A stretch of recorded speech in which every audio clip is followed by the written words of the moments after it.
Just been thinking about that. Yet we all give Trump way too much credit, and Democrats should ratchet down some of the scariness. I mean, you said, quote, "We're not afraid of weird people. We're a little creeped out, but we're not afraid." So I want to get you to expand on that a little bit, because I mean, there are some scary things that Trump is planning to do. I'm not suggesting you're trying to back away from that, but tell me a little bit more about what you mean by that.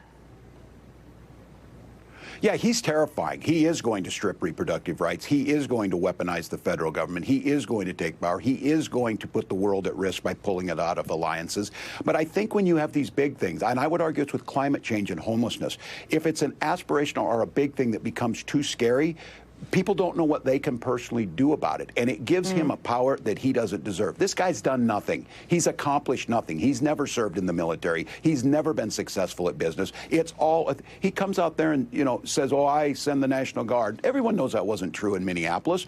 We watched George Floyd die on the streets, and it was a tough time. He's tweeting from his bunker to shoot people. That's not leadership. That doesn't solve anything. So I think you take that away from him by stating the obvious, and people are doing that. You wouldn't hang around this guy. It's just too weird. But then we just pivot back to it. You know what we can do is we can lead the world in renewable energy. We can create new jobs. And young people are like, what are you old folks going to do? Are you going to leave us something that we can work with? And that's why I'm glad they're coming out and lifting us up. And look, we need to hand it off to them, but we need to give them something to do, something that's worth it. And I think this guy, I watch him now. He's spooked. He's worried about this. They're starting to come back. Now we're talking, they're mean to us.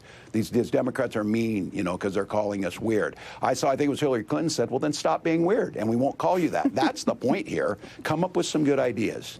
So. Stop being weird, throw the Frisbee with your dog, We have to sneak in a very, very quick break. It's only 60 seconds. I have more questions.